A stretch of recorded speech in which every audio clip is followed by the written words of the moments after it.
트럼프 미국 대통령과 이시바 시게루 일본 총리가 첫 정상회담을 가졌습니다. 미일 정상회담의 내용과 결과는 우리에게도 시사하는 바가 크죠. 자, 어떤 내용들 오고 갔고 앞으로 우리는 어떤 준비를 해야 할지 자세하게 이야기 나눠보겠습니다. 정미애 서울대 일본연구소 연구원과 함께합니다. 안녕하십니까? 네, 안녕하세요. 네. 분위기가 좋더라고요. 예. 네. 화기애애하고 네. 미국 언론, 일본 언론도 이번에 미일 정상회담의 평가 굉장히 긍정적으로 나오고 있는 것 같습니다. 우리 시청자분들이 아마 많이 보셨겠지만 일본이 미국에 1조 달러 플러스 알파를 이제 투자한다라는 내용인데 어떤 것들이 오고 갔는지 일단 핵심 내용부터 몇 가지 좀 짚어보도록 할까요? 네. 네, 말씀하신 대로 현지 시각 7일, 우리나라 시간으로 8일 새벽에 미일 정상회담이 미국의 워싱턴 DC에서 열렸습니다. 네. 트럼프 대통령이 취임하고 이스라엘의 네타냐후 총리와 만난 것에 이어서 정상회담으로서는 두 번째인데요. 미일 정상회담의 주요 내용은 크게 경제와 안보 두 가지로 나누어 볼 수 있습니다. 안보와 관련해서 가장 중요한 것은 미일의 방위비 분담이고요. 경제와 관련해서 가장 중요한 것은 미국의 대일 무역 적자를 어떻게 하면 더 줄일 수 있을 것인가, 나아가서는 그것을 어떻게 해소할 것인가 하는 것이었습니다. 이를 구체적으로 좀 더 살펴보면요. 일본이 2027년까지 방위비를 트럼프 1기 행정부 때보다 2배 증액하겠다라고 약속을 했고요. 네. 경제 측면에서는 미국의 대일 적자 감소를 위해서 일본이 미국에 1조 달러를 투자하겠다고 약속을 했습니다. 그리고 미국산 액화 천연가스 LNG의 수입을 확대하겠다고 했고요.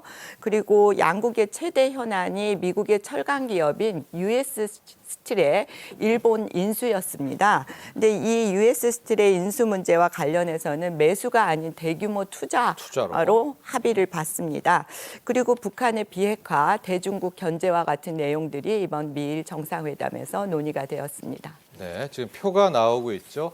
일본은 투자를 했고 뭘 얻었느냐? 안보 쪽을 얻었는 것 같아요. 저기 보면 핵 우산, 또 쿼드도 인정을 받았습니다. 트럼프가 인정을 안 해줄 것 같았는데 한미일 삼각동맹도 허락을 받았고 또 저기 보면은 이제 미국산 알래스카산 LNG를 일본이 대폭 수출을 확대하겠다. 이렇게 주고 받았는데. 평가는 대체로 좋은데요. 다만 이 관세 문제하고 방위비에 대해서는 약간 평가가 엇갈리는 것 같아요. 네. 관세는 좀 모호한 영역으로 갔다라는 얘기. 방위비도 2배 증액으로 끝났다라는 설과 아니다. 트럼프가 경우에 따라서 또 올릴지 모른다. 이 두 부분은 약간 불확실한 건가요? 방위비와 관세 부분만 좀 따로 볼까요? 네, 일단 우리나라를 포함해서 예. 세계 각국이 트럼프 대통령에 대해서 불안하게 생각하는 점의 가장 중요한 포인트는 불확실성, 네. 예측 불가능성이죠. 예. 이번에 미일 정상회담이 훈훈한 분위기에서 잘 끝났지만 일본이 과연 미국의 관세 폭탄을 피해갈 수 있을지에 대해서는 일본으로서도 아직 알 수 없다라는 게 중론입니다. 관세는 모호하네요. 예, 네. 예, 그래서 일단 잘 선방하고 왔기 때문에 다른 나라보다 폭탄을 늦게 맞을 수도 있고 예. 또한 트럼프가 원유와 그 가스의 수출만으로도 무역 적자를 해소할 수 있다. 그렇죠. 해소 가능하다라는 발언을 했기 때문에 이번에 이시바 총리가 미국산 LNG의 수입을 확대하겠다라고 약속하고 왔기 때문에 얼만큼 수입해서 그 적자가 얼만큼 줄어드느냐에 따라서 폭탄이 안 떨어질 수도 있습니다. 내지는 최소한 늦게 맞는다. 관세 폭탄을. 늦게 맞을 수도 있고 안 떨어질 수도 있고 그러나 그것은 트럼프 대통령의 마음에 달려있기 때문에 아직 누구도 장담할 수 없다. 그렇기 때문에 예단은 금물이라고 생각을 하고요. 방위비도 볼게요. 예. 2배로 타협이 된 건가요? 왜냐하면 우리는 10배 이야기가 나오잖아요. 왜 일본이 이게 된 거라면. 네. 근데 혹자는 또 2배로 됐다가 트럼프가 더 요구할 수도 있다. 방위비 쪽도 한번 설명해 주시죠. 네, 방위비도 관세와 마찬가지입니다. 네. 일단은 이번에 미일 정상회담에서 이시바 총리가 2027년까지 방위비를 트럼프 1기 행정부 때보다 2배 증액하겠다라고 약속을 하고 왔습니다. 그런데 이게 트럼프 대통령, 미국 측에 일본 정부가 준 선물이냐 아니냐에 대해서는 자세히 잘 따져봐야 네. 되는데 네. 왜냐하면 일본은 지금까지는 방위비를 GDP의 GDP의 1% 이내로 한다라는 원칙을 고수해 왔습니다. 네. 그런데 2022년에 국가안보전략을 개정하면서 2027년까지 GDP의 2%까지 증액한다라고 이미 일본 정부가 계획을 발표했거든요. 예. 그렇기 때문에 일본은 어차피 방위비 예산을 점차 증액해서 2027년까지는 기존의 2배로 증액할 예정이었기 때문에 할 거 한 거네요. 예, 할 걸 한 거고 네. 일본의 당초 계획을 트럼프에게 선물인 것처럼 말하고 온 거죠. 네. 그렇기 때문에 사실은 우리도 알고 있는 이 사실을 트럼프가 과연 몰랐을까라고 예. 생각하면 네. 트럼프 대통령은 분명히 알았습니다. 알았지만은 이시바 총리가 앞에 이제 그 자료 영상에서도 봤습니다만은 굉장히 그 트럼프의 심기 외교에 집중을 했거든요. 예.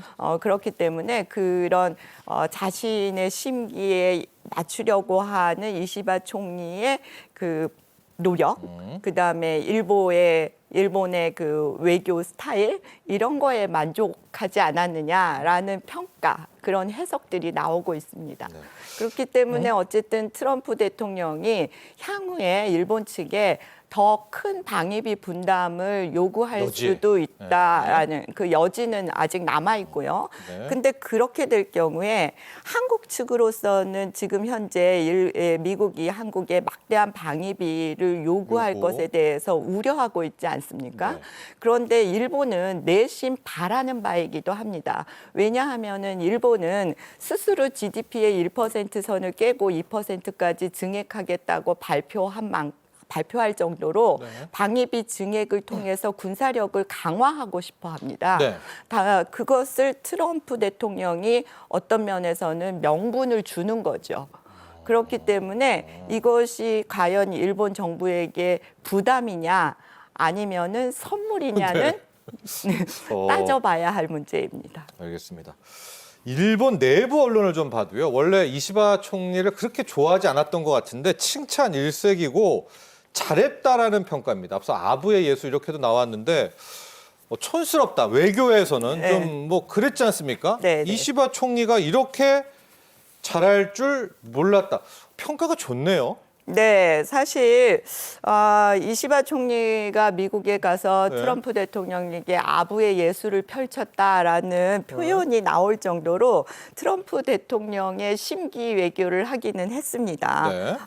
그리고 사실 트럼프 대통령과 이시바 총리가 만나는 뉴스 영상을 보면서 저도 이시바라는 정치인이 저 정도까지 할 수 있는 인물인가 하고 놀랐는데 사실 많은 일본인들 그리고 현장에 있었던 일본인 기자들도 많이 놀랐다고 합니다. 그래서 이시바 총리가 정말 미일 정상회담에 임하기 전에 트럼프 대통령에 대해서 많은 공부를 하고 철저하게 준비를 했구나라는 인상을 강하게 받았고요. 그런 면이 트럼프 대통령의 마음을 움직였다. 이런 평가를 받고 있습니다. 죽은 아베가 살아있는 이시바를 살렸다. 뭐 이런 헤드라인도 있었는데 네네. 트럼프 대통령은 고 아베 총리와 되게 좀 뭐 정말 친한 관계이지 않았었습니까? 예, 예. 어떻게 이 아베 효과가 내려온 건가요? 사실 저는 이제 트럼프 아베의 그 친밀한 네. 개인적 관계가 이번에 트럼프 이시바의 정상회담을 성공으로 이끈 요인이었다라는 점은 전혀 부정하지 않습니다. 그러나 앞에서도 이시바 총리가 이번 미일 정상회담에 얼마나 공을 들이고 철저하게 준비해서 갔는가에 대해서 말씀드린 것처럼 죽은 아베가 이번 미일 정상회담을 살렸다라고 평가하는 것은 이시바 총리의 노력을 과소평가하는 것이다. 그리고 그 미일 정상회담을 준비한 일본 외교의 능력 이것을 높이 평가하고 싶은데요. 네. 사실 그 정상회담의 우호적인 분위기를 만드는 데 있어서 일본 정부는 이전에 8년 전에 트럼프 아베 정상회담 때 통역을 맡았던 관료를 이번에 트럼프 이시바 정상회담의 통역으로 다시 이제 쓸 정도로 예. 주도 면밀하게 준비를 했습니다. 그런데 이 통역을 맡은 분이 그냥 통역사냐 하면 그게 아니라 네, 네. 그럼 뭐예요? 지금 현재 외무성에서 예. 미일 지휘협정 실장을 맡고 있는 외무성의 고위 관료입니다. 우리로 치면 외무고시에 합격해서 동경대를 졸업한 외교부의 엘리트 중에 엘리트인데 근데 저런 분이 통역해도 되나요? 그 프로토콜에 맞나요? 실장이 직접 와서 외교국장이? 근데 이제 이 실장은 예. 외무성의 고위 관료의 고위 관료분이? 실장이죠. 실국장은 우리나라 외교부에서도 고위 관료죠. 이런 분을 이제 통역으로 기용을 했는데 트럼프 대통령이 이 실장에 대한 그 신임이 굉장히 두터워서 이전에 트럼프 아베 정상회담 때도 이 통역을 담당한 그 외무성 외교관에게 리틀 프라임 미니스터라는 별명을 지어주기도 했다라고 합니다. 네. 그리고 또한 이제 트럼프 이시바의 케미가 안 맞을 거라는 예상과 달리 뭐 아부한다는 말까지 들을 정도로 이시바 총리가 지금까지 일본 국민들이 보지 못했던 사실 이시바 총리는 13선의 베테랑 국회의원입니다. 그러니까 긴 기간 동안 일본 국민들이 이시바라는 정치인을 쭉 봐왔는데 이번에 미일 정상회담에서 보여준 이시바의 모습은 정말 일본 국민들도 보지 못했던 모습인 거죠. 그래서 이러한 일본 외교의 철저한 준비 그리고 미일 정상회담을 성공시키려는 이시바의 노력이 이런 결과를 만들어냈다라고 평가하고 싶습니다. 네. 자, 제 내용을 좀 보면 일본은 투자를 했고요. 반대로 얻은 것이 안보를 얻었다. 이렇게 볼 수가 있을 것 같습니다.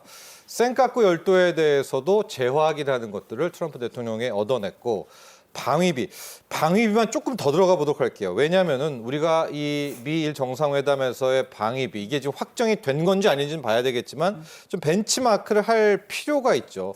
우리가 지금 가장 부담이 되는 것이 트럼프 대통령이 10배 올리겠다 이런 부분인데 우리가 과연 이번에 미일 정상회담 특히 방위비 부분에서 어떤 점을 좀 교훈이라고 표현해야 될까요? 얻어낼 수 있을까요? 앞으로 우리도 이제 해야 되잖아요. 네, 그렇습니다. 방금 전에도 방위비와 관련해서 질문을 하셨을 때 사실 이것이 일본 정부가 미국에게 선물을 주고 온 것이냐에 대해서는 좀 따져봐야 된다라는 말씀을 드렸는데 이시바 총리는 공동 기자회견에서도 일본의 방위비에 대해서는 일본이 결정한다. 라고 확실하게 말하기도 했습니다. 그래요? 예. 네. 트럼프 앞에서 당당하게.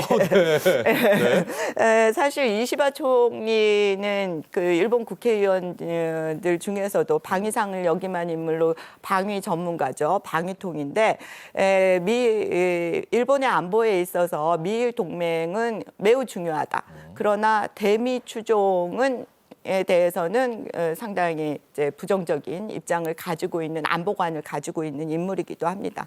그래서 이제 이번 미일 정상회담에 대한 이시바 총리의 태도에 대해서 이제 단지 아부만 하고 온 것이 아니라 일본의 자존심도 살렸다라는 긍정적 평가 때문에 이번 미일 정상회담에 대한 이시바 총리에 대한 평가가 좋은 것이라고 생각이 되고요. 그렇기 때문에 우리가 이런 벤치마킹을 할 부분, 이런 부분은 이제 트럼프의 스타일을 잘 파악하고 이에 맞춰서 대응을 강구해 갔다. 그렇기 때문에 당연히 어떤 액수만이 아니라 어떤 식으로 접근할 것인가 하는 접근 방법, 그것을 우리가 좀 벤치마킹 해야 되지 않을까 하는 생각이 듭니다. 자, 이시바 총리 다 내어준 것 같지만 또 당당함도 분명히 좀 갖고 있으면서 그래서 이렇게 좀 일본 언론들한테 원래는 그렇게 좋은 평가를 못 받았는데 현재 좋은 평가를 좀 받고 있는 그런 대목도 있었고요. 또 하나가 이제 완전한 북한에 대한 비핵화를 또 일본이 좀 언급을 했었던 부분, 한미일 군사 동맹, 이 쿼드에 대해서도 트럼프가 또 인정을 받았습니다. 이런 것들은 우리도 나쁠 게 없죠. 우리가 네, 네. 해야 될 부분을 또 일본이 먼저 가서 좀 따왔네요. 네, 네. 그렇습니다. 네. 사실 북한 문제에 대해서도 트럼프가 김정은 위원장에 대해서도 수차례 언급을 하고 하면서 북한과의 협상 가능성에 대해서 지금 언지를 했기 때문에 네. 우리 정부로서는 이제 미국이 북한과 어떤 식의 협상을 할 것인지 앞으로 북미 관계, 미북 관계가 어떤 식으로 전개될 것인지에 대한 우려가 있었던 것도 사실입니다. 네. 그러나 이번에 미일 정상회담에서 북한의 비핵화라고 하는 것이 미국의 대북 정책의 최상위 원칙이라는 것이 재확인되었고요. 그렇기 때문에 북핵 문제에 대한 대응에 있어서도 한미, 나아가서 한미일 안보 협력이라고 하는 것이 앞으로 상당히 중요한 과제가 될 것이라는 것을 이번에 트럼프 대통령이 미일 정상회담에서 다시 한번 확인해 줬다고 생각이 됩니다. 네. 그리고 또 하나가 이 트럼프 대통령이 정말 중국을 한번 정말 이참에 제압하려는 그런 의지가 보여진 것이요.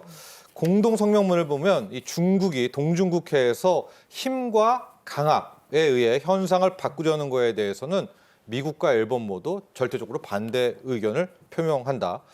중국이 힘으로 밀어붙인다. 강압으로 와, 이런 거를 이렇게 써도 될 정도인데요. 너무 노골적이 아니냐 이런 평가도 좀 있는데 그만큼 미일이 공조해서 중국과 맞서겠다 이렇게 의지로 봐야 되나요? 어떻게 볼까요? 네, 그렇죠. 강한 의지의 표현이라고 볼 수 있죠. 사실 동중국해에서의 중국의 군사적 영향력의 확대 그리고 특히 힘에 의한 현상 변경에 대해서는 미국은 물론 미일은 오랫동안 반대하는 정책 기조를 유지해 왔습니다.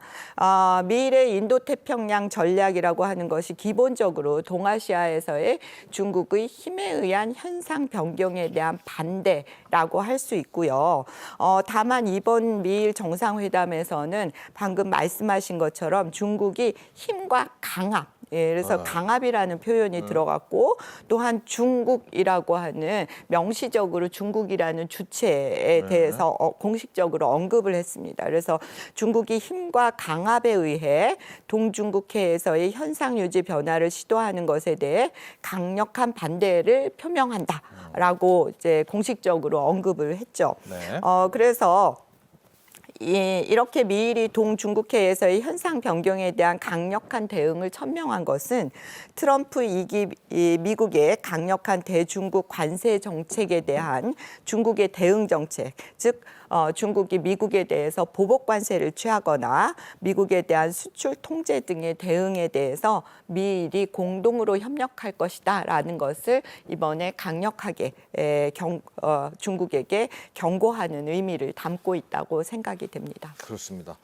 자, 우리도 그렇다면은 이제 입장 표명을 이제 해야 될 것 아니겠습니까? 네. 근데 우리는 계속해서 경제적으로는 또 중국에 대한 파트너십이라기보다는 영향력이 있기 때문에 근데 결정을 내야 되겠어요. 우리도 일본처럼 완전히 타도 중국으로 나설지 아니면 또 어떻게 보십니까? 이럴 때는 지렛계획을 해야 되나요?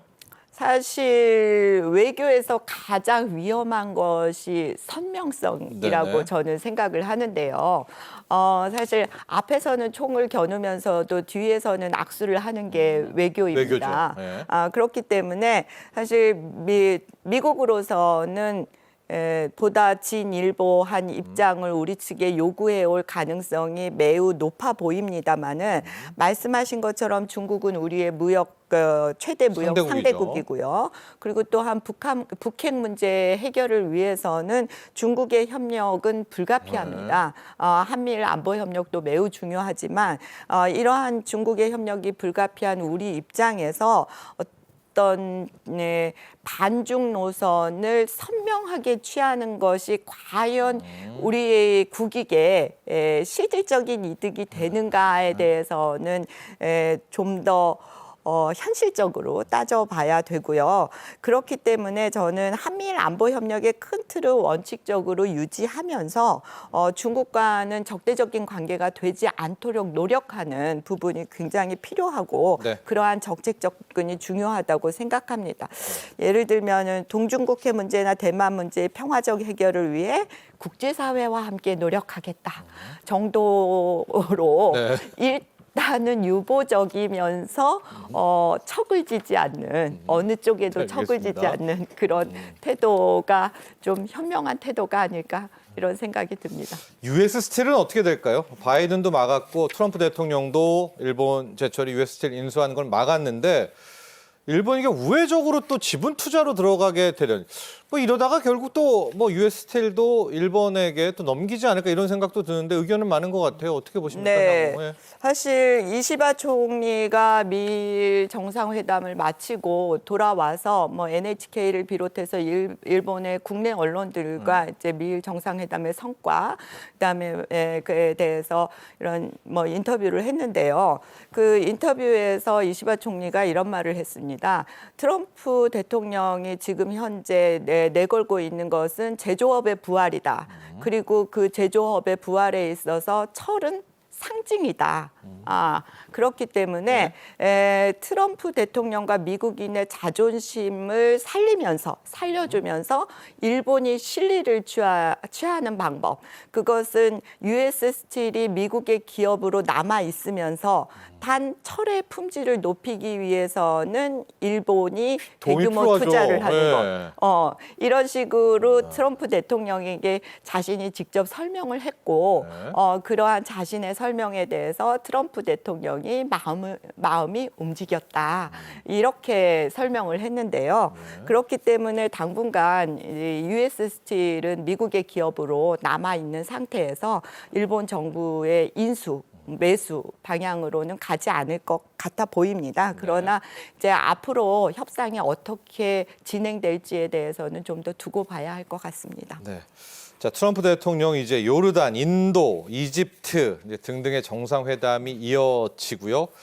아마도 이제 거의 다음 마지막 정도의 한미 정상회담으로 가게 될 것 같은데 우리의 자세 한번 보도록 할까요? 우리의 대응책들, 우리가 이번에 미일 정상회담에서 얻어야 되는 포인트들, 체크 포인트들 뭐가 있을까요? 네, 이번 미일 정상회담이 우리에게 그 많은 이제 시사점을 주고 있다라고 생각을 하는데요. 일단 한미 정상회담이 언제 열릴지는 모르겠지만은 열리게 된다면 기본적인 포인트는 두 가지입니다. 네. 경제와 안보. 네, 똑같네요. 네. 예, 맞습니다. 특히 일본에 이어서 우리나라는 미국에 대해서 무역 흑자를 내고 있는 나라이기 때문에 미국으로서는 트럼프 대통령으로서는 대한 무역 적자를 얼마나 줄일 것인가가 포인트가 될 것이고요. 그렇기 때문에 일단 이 경제와 안보가 항상 연동되어 있기 때문에 그렇죠. 안보에 있어서 미국이 우리나라에 요구할 것으로 생각되는 방위비 분담금도 사실 우리나라가 미국의 대한 무역 적자를 얼마나 줄일 수 있을지, 어느 정도 서기를 보이는지에 따라서 네. 트럼프 대통령이 내미는 압박이 좀 덜하겠네요. 그래서 네. 이 두 개는 서로 긴밀하게 연동되어 있다라고 보여지고요.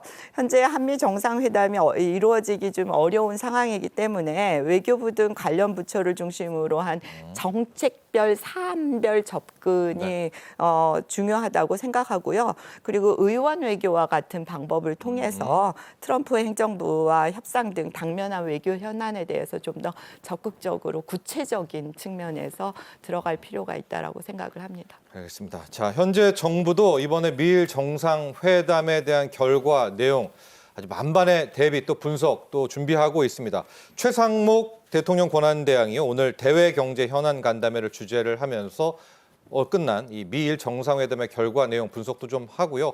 또 오늘 새벽에 있었던 트럼프 대통령의 철강, 알루미늄에 대한 관세 문제까지도 함께 논의를 하고 있습니다.